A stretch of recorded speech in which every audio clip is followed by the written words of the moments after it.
Welcome to Don't Retire, Graduate, the podcast that asks you what you want to be when you grow up so you can graduate into retirement with purpose and passion. I'm your host and valedictorian, Eric Brotman.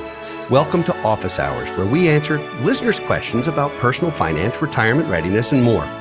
We received a question from Michelle, who asked, what's one big purchase you've made and regretted later? And I love this question, and there's so many ways to answer it. And so I'm going to be transparent with you, Michelle. I've done this more than once in my life. And so if you're in that boat, you're not alone. There are several things that I can think of where I've made a sort of a big purchase and then had regrets. One of them is over improving a piece of real estate, a personal residence, specifically related to things like landscaping and outdoor stuff, where spending a whole lot of money to create a little oasis for yourself in a place that you're going to spend some years, but maybe not the rest of your life, where you're not going to get it back upon resale. There's lots of talk about real estate. How much do you improve it? Should you have the nicest house in the neighborhood or the least nice house in the neighborhood so that you're selling it and you're gaming that system? The reality is that kitchens and bathrooms and certain things do create some form of recovery when you sell a property. But a lot of times we're guilty, I'm guilty of over improving a home to the point where not only won't you get it back, but it really was sort of foolish to throw that money out there. And I use landscaping as a perfect example. You want to have a nice property, but it doesn't need to look like Pebble Beach. Another thing I can think of is the purchase of a nice piece of jewelry.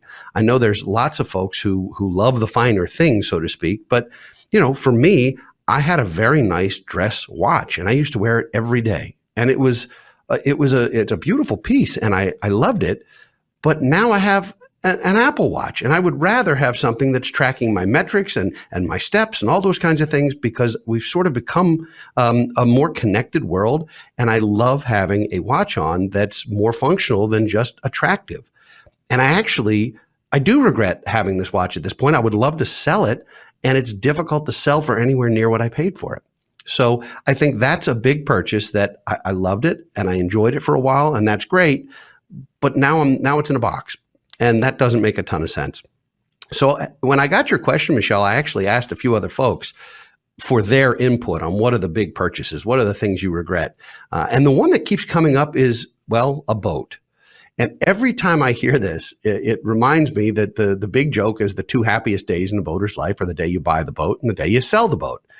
And that's because it's so much work and it requires so much energy. And a lot of people who buy boats think they're going to use them all the time, and then it's expensive and it's time consuming and they don't get used as much. It's a lot like equipment in your home gym. If you have a treadmill and it's a beautiful treadmill, but you hang clothes on it instead of running on it, that's a purchase that can be large that you might regret. So I hope this helps, Michelle. There are so many examples of these kinds of things. And even if it's something you can afford, you might still regret making a large purchase. And large is relative. We all feel differently. It could be overshooting the target on your car, on your home, on your entertainment, on your exercise, on your basically on your hobbies, any of these kinds of things. I know there are situations where people regret owning a timeshare.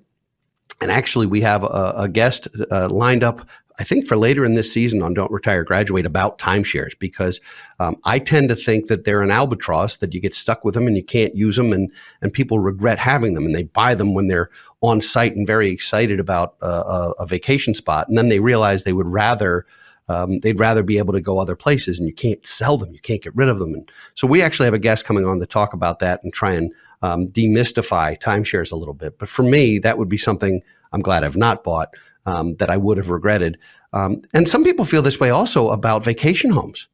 If you're somebody who loves to travel and you buy a second home someplace at the shore or in the mountains or at the lake, there's a new tendency to say, well, I bought this place, I have to use it. And so if you're one of those people who likes to see different places and travel to different countries or states or venues, and then you own a property, you might regret the fact that you own that property, because it means you're going to travel less, except to that second home. So I hope this was good food for thought. It's not a perfect answer, but transparently, those are the things that have happened in my life, and I wanted to share those with you. I'd be really interested in hearing stories from other listeners. So for anyone who would like to ask us a question or who would like to tell us about something that you've bought that you've regretted, please either tweet us at Brotman Planning or post it on our Facebook page or send us a message at don'tretiregraduate.com. We would love to hear from you. If you have a question you'd like us to consider for a future episode, please send it to us and leave ratings or reviews on your favorite podcast platform. They are priceless to us. If you enjoy the show, share it. Share it with friends, with family. Help other people on their journey to financial freedom. I thank you for coming to Office Hours. We'll be back next week with an engaging guest on Don't Retire, Graduate. And for now, this is your host, Eric Brotman, saying, don't retire, graduate.